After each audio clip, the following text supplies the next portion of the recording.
Hey, what's up, guys? So, I've been doing rank and rent over the last 11 years, and in this video, I'm going to talk about 5 different niche selection strategies. We got picking low hanging fruit, leveraging GBPs, high ticket medium competition, the multi city approach, and targeting sub niches in bigger cities. And we're also going to talk about common niche selection mistakes. I'm somebody that's still actively building this business. This is my call tracking where you can see I'm generating 140, 102, 145 calls every day. These are all recorded, by the way. Over here, you can see the 150 sites that I've built just in the last 6, 7 months alone.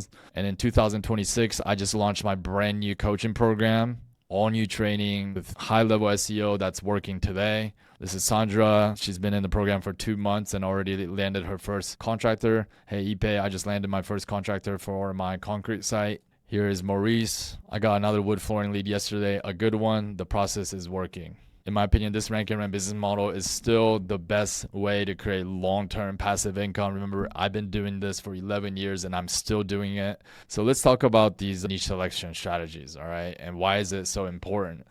All right, so traditionally, what a lot of the older rank and rent programs have taught is go after low hanging fruit, right? And the reason why is that you can rank in these low hanging fruit with much easier with less SEO skills. So people would pick like pool cleaning for like a city size of 30,000 population. Each site can make maybe even 200 to 300 bucks. Problem with just only doing low hanging fruit is that you're going to need a lot more of these types of sites to make the same amount of money. Now, if you have better SEO skills, you can compete in more medium competition niches and go after more high ticket services like roofing or concrete or deck building. These sorts of things where one job can be worth $5,000 to $10,000. When you start earning commission for these jobs, they can become really lucrative. So in my call tracking, I've developed a way to connect into the client CRM so that we can see in real time what they're quoting, what they're closing to automate commission structure if that's what you want to do and you find the right client. To do these types of niches, you're going to need better SEO. You're going to need to understand better topical coverage. You're going to need better UI. You can't build poor looking sites and expect those sites to convert a high ticket service. The site has to look very professional, very clean. For that, I've developed my own web builder here with various templates. And my template is not just aesthetic, but it's designed in such a way that it forces you to put the right keywords in the right places. And I've also do certain optimization where it keeps people longer on the site, which is a ranking factor. But let's right away talk about multi-city approach and targeting sub-niches in bigger cities because I believe this is where you can get some big wins. And so let me first talk about what does it mean to target a sub-niche. So for example, every common niche is going to have a higher ticket service within that niche. So for example, plumbing is something that's quite saturated at this point. It's not a niche that I would want to go into. But all plumbers also do something called hydrojetting and sewer line repair. Hydrojetting can be worth $2,000 to $3,000. Sewer line repair can be worth $5,000 to $10,000. So if you can create a whole brand around this and rank in much bigger cities, you can create some pretty profitable sites. So I'm gonna play a clip. This is from my weekly live coaching calls from my community. This is a student based out of Brazil, and he found a particular sub niche where he found a client that can do this sub niche in multiple different cities, and he's going to start building multiple of these sites. All right. I have a so here's a question. I'm going into a one of those weird niches and it's got a bunch of keywords and I find myself going into a bunch of places and I found a guy and he says he services like almost the entire country. He's like tri-state area, Florida, Texas, California, blah blah blah. And I'm not sure if I should be building sites for even big cities. That's what I All right. thought. So, for context, I got a lead and then I went to look for someone. So, I found this guy and he services like lots of different places. And it's one of those bizarre, highly specific leads, niches. And what I'm like, it's very high ticket. So, if I can get one a month or two, it's like a lot of income. So and since he services multiple states, and what would you like? How would you recommend I approach this? Because I could be at first I started building like in different cities. So this one came from in Miami, so I built one in Palm Beach, and then in Tampa, and then But given this entire country nature, how would I better make use of the keywords? I would still use the strategy of his exact match domain, and I would selectively pick out the big cities and build a brand in there, and then see how he performs. Yeah. Would you do something like maybe Florida? I would not. Now, I'm not going to be able to disclose what exact niche that he's in because this is his niche, but inside my coaching program, I have a whole section dedicated to finding obscure high ticket niches and sub niches. And if we go into this video, I've also done a lot of research on this and I have a whole document listing various sub niches as well. But unfortunately, this is not something that I like to share for free on YouTube for the world to see. I have reserved this for my students inside my community. But I still like to talk about this to let people know that there's still a lot of untapped opportunities with Rank and Rent, but most people don't really even realize it because most people are only thinking about the very common niches. All right, so let's talk about the multi-city approach. Understand that when someone has 30 websites, that doesn't mean that they have 30 different clients. For one client, you might have 10 different lead gen sites or rank and rent sites generating the leads for that one client. And the reason for that is, let's say there's a company in Los Angeles, let's say for deck builders, I can create individual websites that target these various cities. So it would be Beverly Hills Deck Builders. And I can create separate sites for all these different cities to really drive a lot more leads for that company, because any one of these service-based companies, they can easily travel 30-mile radius to get to that customer. And this is what allows Rank and Rent to be the most powerful lead generation or digital marketing strategy for any service-based business.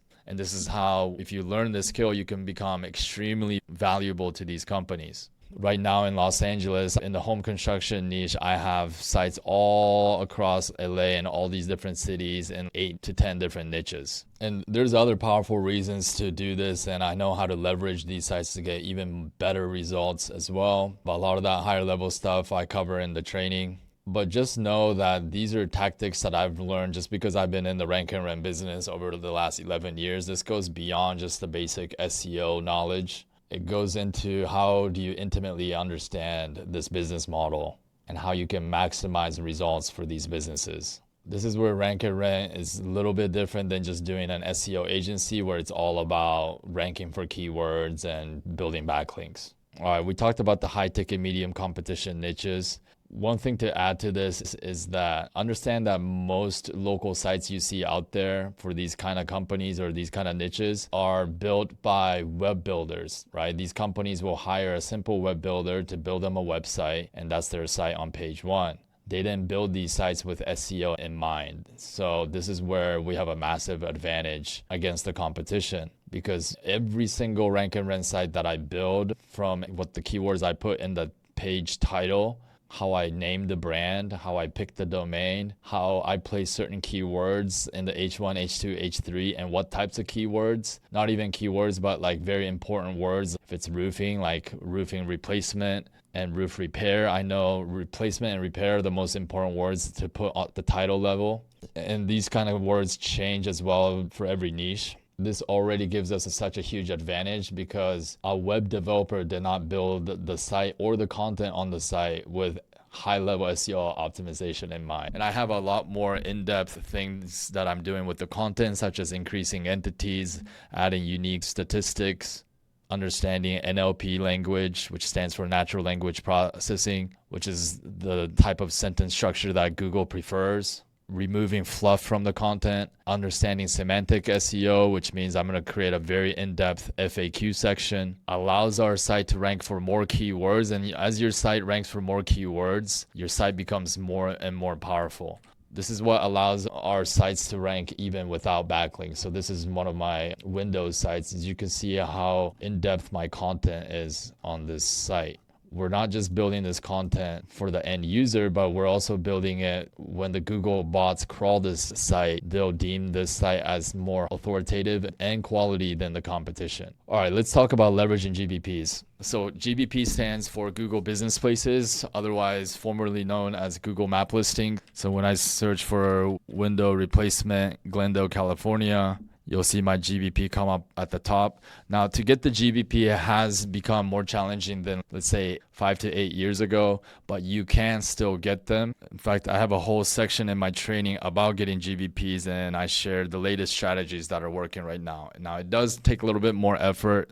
However, it is worth it considering that these GBPs will turn into long-term passive income digital assets as well. Let me also state that you can still build the Rank and Rent business without GBPs. Here's a student of mine that I interviewed last week. He's got about 30 sites and he's making 15K per month, and he doesn't even do any GBPs.